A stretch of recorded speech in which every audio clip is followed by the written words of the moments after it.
వశిష్ఠ మహర్షి జనక మహారాజుతో కార్తీక మాసంలో ఎవరైతే విష్ణు కోవిలలో భగవద్గీత పారాయణం చేస్తారో వారి పాపాలన్నీ నాశనమవుతాయని చెప్పారు. కార్తీక మాసంలో పురాణ ప్రవచనం చేసే వారి కర్మబంధాలు తొలగిపోతాయి. కార్తీక మాసంలో ఉసిరిక చెట్టు ఉన్న తోటలో రుద్రాభిషేకం చేసి వనభోజనం చెయ్యాలి. ముఖ్యంగా కార్తీక మాసంలో కార్తీక మహాత్యం చదివితే చాలా ఫలితం ఉంటుందని దానికి దృష్టాంతంగా దేవదత్తుని కథని చెప్పారు.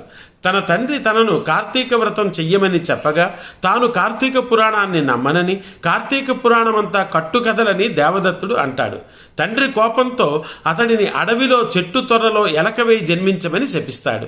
శాప ఫలితంగా దేవదత్తుడు ఒక అడవిలో చెట్టు తొర్రలో ఎలకగా పుడతాడు. ఒక రోజున విశ్వామిత్రుడు మహర్షి శిష్యులతో కలిసి కార్తీక స్నానం చేసి ఆ చెట్టు కింద కూర్చుని కార్తీక మహాత్యాన్ని శిష్యులకు చదివి వినిపిస్తారు. ఆ అడవిలోని ఒక కిరాతకుడు కూడా వచ్చి ఆ మహాత్యాన్ని వింటాడు. ఆ చెట్టు తొర్రలోనే ఎలకగా ఉన్న దేవదత్తుడు కూడా కార్తీక మహాత్యాన్ని విని తన యొక్క మానవ రూపాన్ని వెంటనే పొంది ఆ విశ్వామిత్ర మహర్షికి శిష్యులకు నమస్కరించి వెళ్ళిపోతాడు. కిరాతకుడు కూడా కార్తీక మహాత్యం వినడం వల్ల దేహాంతంలో ఉత్తమ గతులు పొందుతాడు.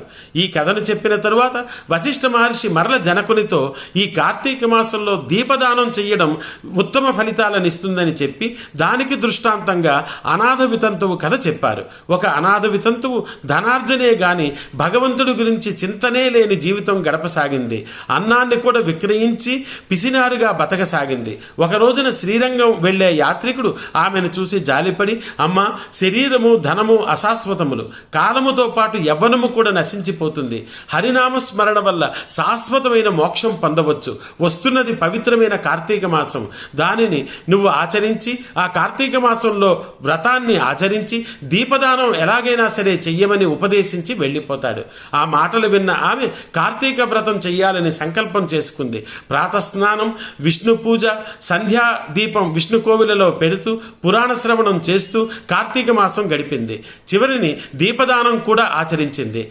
కార్తీక మాసం చివరి రోజున బ్రాహ్మణ సమారాధన నిర్వహించింది. దీనివల్ల మరణానంతరం ఆమె దివ్య విమానం ఎక్కి శాశ్వతమైన స్వర్గ సౌఖ్యాలు పొందిందని వశిష్ఠుల వారు జనక మహారాజుతో కార్తీక మాసంలో దీపదానం చేయడం యొక్క విశిష్టతను వివరిస్తారు.